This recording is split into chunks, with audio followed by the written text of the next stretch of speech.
We got an awesome game. Like, that's got to be towards the top of best games for the University of Memphis football team. Yeah, it was. I think it's gonna go down in history of like one of the best games because you beat an SEC team, everything that was surrounding it, like you just said, and then the way the game ended, and that's the only part of me that I just hate that the fourth quarter had to go like that, because I know that's going to be attached to it, because as excited as the city and the Memphis fans are, SEC's there, it's hateration.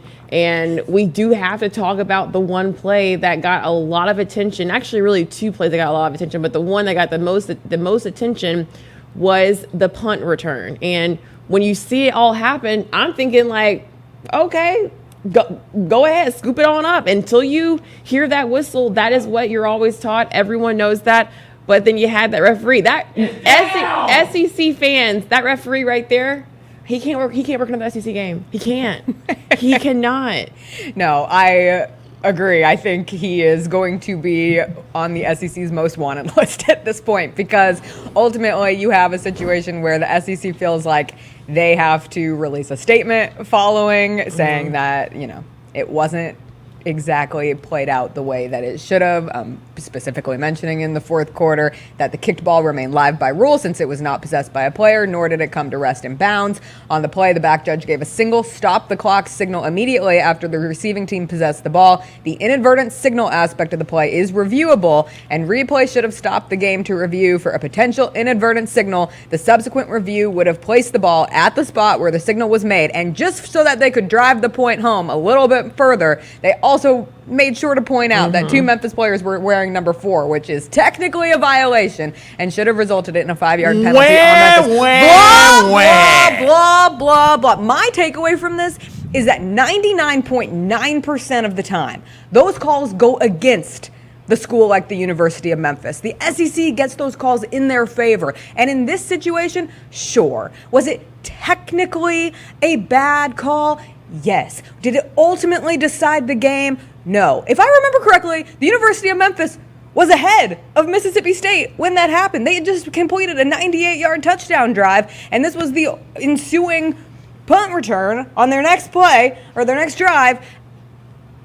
Get over it. Like, Mississippi State, you get these all the time. Don't put yourself in a position where you're going to lose to the U of M anyway. And that's what my leech said. My leech said that. Like, he had that same sentiment, completely had the same sentiment. I just know that because I feel like I'm like an innocent bystander of all of this. Like, I've said it several times before. Like, I cheer for Memphis. I didn't go to Memphis because TSU is the real Tigers, in my opinion. However, when you look at this game and you look at that play, I was thinking, like, how do you miss that? It is one of those, you had to have been like, how do you miss that? I'm super happy for Calvin Austin and the Tigers.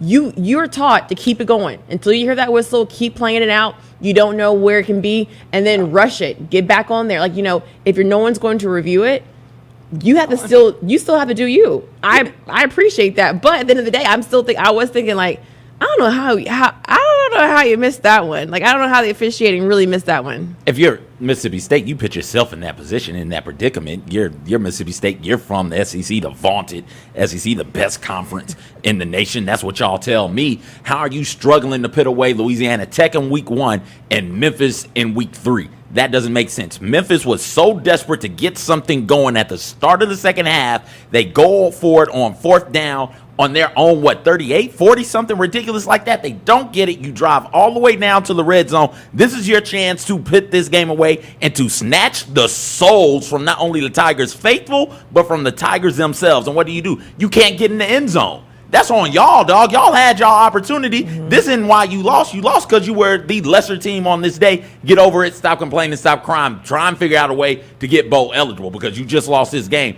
SEC schedule is coming at you real quick. You got LSU next. You want to linger on this, or you want to try and win a couple SEC games to get your ass bowl eligible? Yeah, Chris was ready to leave.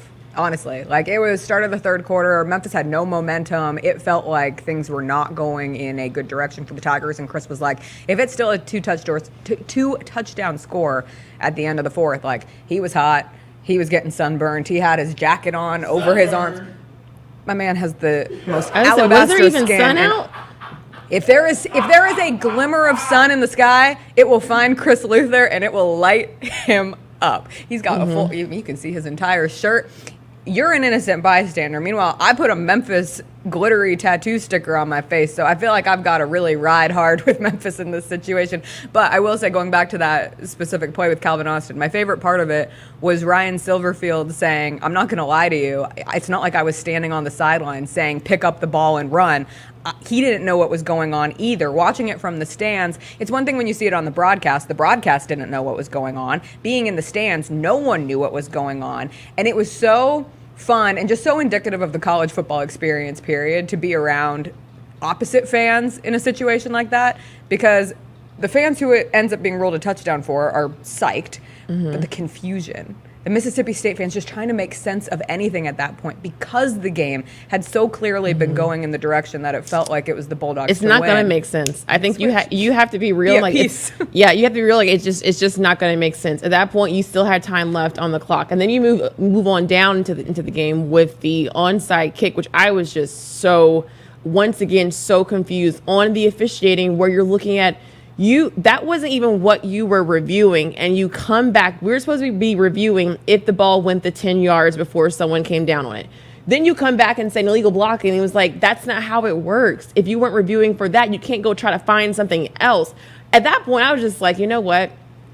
Please just somebody win this game, and we can just be done with this game, because it was so confusing, especially when you know the rules of football. And there are certain things that I don't know all the time, but I'm like, this ain't right. And even the broadcast, I was watching at home, they didn't know what was happening. He was like, I remember he was like, you normally don't look at that. Beth Mowins had the call. She was like, that's not something that you normally do. And it came right after the punt return touchdown. You're like, this one is just not gonna. We all knew there was gonna be a report. I didn't know there was gonna be a full page document of a statement. We knew something was gonna come out with kind of trying to figure out how to make this make sense, but it's not gonna make sense. The only thing that makes sense is that Memphis won the game. They had the most points on the board when the clock went to 0-0, and they won. They stopped the 2-point conversion too, so they made plays. Yeah, that replay is like, hey, teacher, you marked this question wrong on my test. I got it right. And teacher's like, oh, let me take a look at it. Oh, yeah, you got that right, but you missed these next three. I'm going to take those 3 points away from you. I'm glad you brought it to my attention. Come on, man. Be better than that. Mississippi, two questions real quick before I get to the first question. Mississippi State's rest of their schedule: A&M, Alabama, Vanderbilt, Kentucky, Arkansas, Auburn, Tennessee State, Ole Miss. I don't see how this team gets 4 wins and gets bowl eligible. 1. 2, where is Memphis in the AAC? Where would you rank Memphis as far as AAC teams go? So where is the AAC? It's tough. I mean, obviously Cincinnati gets a huge win over Indiana, and Cincinnati now has an asterisk next to their place in the AAC because they're going to go bye-bye real soon. But for now, they're there.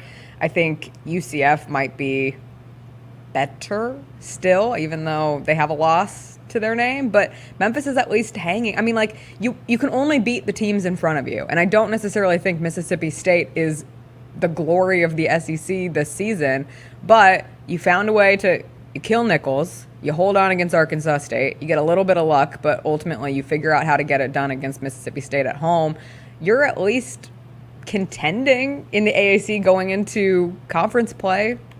I think that this Mississippi State win, it means more for future than it really does now. Yeah. Normally beating an SEC team holds a lot of weight. Unfortunately, Mississippi State, as you guys mentioned, ain't got much weight to it. I think it's like a 10-pound dumbbell. We're trying to get to the 50-pound dumbbells. So it's okay, it's cool, but what it means for the future, for hopefully University of Memphis, for it to be on national TV, to have the ESPN attention, for the game to kind of go down like it did, for them to make those adjustments, and then for the storyline to be all centered around Memphis not getting the Big 12 invitation. What does this mean for the AAC? What does this mean for Memphis? That's really what it meant. And Ryan Silverfield on the field did say, he was like, this means a lot for this city. That's the future. For this season, I wish it did have more weight, because normally it would. But unfortunately, Mississippi State let us down again, and it doesn't seem as if they are that team that we were hoping that they could have been. And the reason I asked where Memphis is in the American is because if you're the SEC, you can't be out here losing to arguably the third or fourth, maybe even fifth best team in that conference, right? Like, that's not something that the SEC team is supposed to do. It is different when you're playing on a neutral field in Birmingham at the Birmingham Bowl, right? If you're not willing to do home and homes with these teams, it's not really giving the group of five teams a shot. And since most of the time it isn't a home and home, most of the time it's, hey, you can come play us, but we're not going to play you, or we can do a 2-for-1. Since that's what it is most of the time, go ahead and unfortunately get rid of that. Get that out of here. Because if you're not willing to play and give these teams a legit shot to win on their home field, then what's the point of doing this? So I think the question is, like, who does this impact more? What, this game itself, if you look at this game on Saturday, who does it impact more? The win for Memphis or the loss for Mississippi State? I think the loss for Mississippi State, because I don't think they go to a bowl this year. And you went out there and you made your big splash hire by hiring Mike Leach. And this is 2 years of pretty bad football in the Mike Leach era. Are you going to give him another year? Probably. What does that year look like? What will he need to do to keep his job going into year 4? Just to play the other side of it, I'll take the Memphis side of it, because I think the expectation, Mike Leach's tenure security is already in jeopardy at Mississippi State at this point. For Memphis, one, this continues to carry the Memphis football program in a way where you were risking putting yourself in a position where you kind of go to the bottom of the totem pole for Memphis sports relevancy. The Memphis basketball team is waiting in the wings to start their highly anticipated season. They're going to get a ton of attention. Grizzlies report to camp next week. This year, this team will continue to get a lot of attention. This is a basketball city, and so sometimes football has to fight a little bit harder to stay relevant. And when you get a win over a team like Mississippi State, when you have your fans sitting in the Liberty Bowl semi-sarcastically, semi-seriously chanting SEC, SEC, that makes a Saturday, and that carries momentum through the rest of the season. I don't care really what happens from here on out for this Tigers football team. People will remember that, and that will drive fans back into the stands. And the fact that I think it's something crazy like 17 straight home wins for Memphis. They don't lose at home. That's a fun product. It is fun to go to winning football games. Period. Regular season wins. We forget that they lost the Liberty Bowl in the Liberty Bowl Memorial to Iowa State. But at regular season games, it counts. They're pretty good. CJ, it counts. All right. Technically speaking.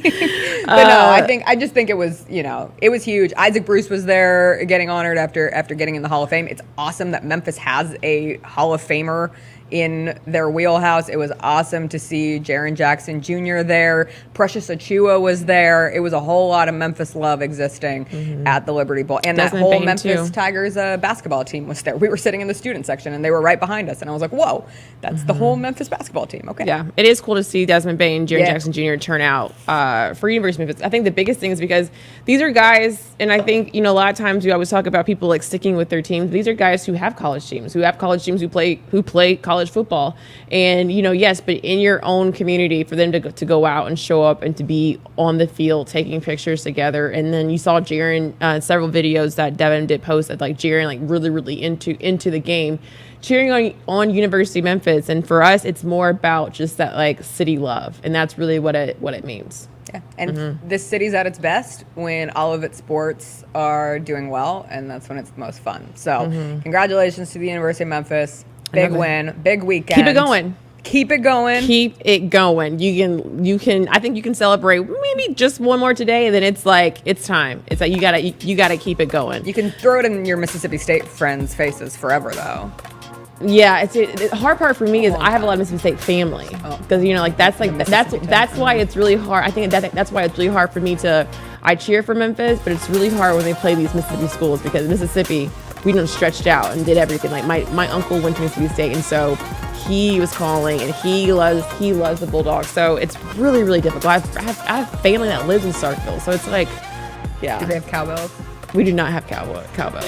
We do not. My mom went to Ole Miss. So it's really my family lives in Oxford too. I'm always tied to Mississippi teams, like always.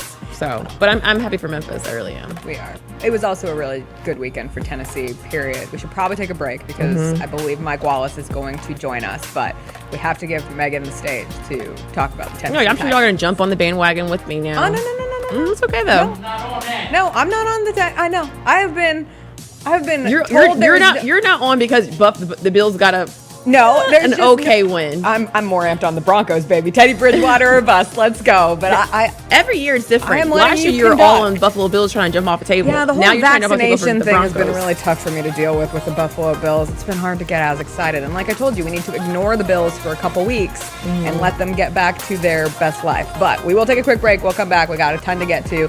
More NFL college football with Mike Wallace when we come back.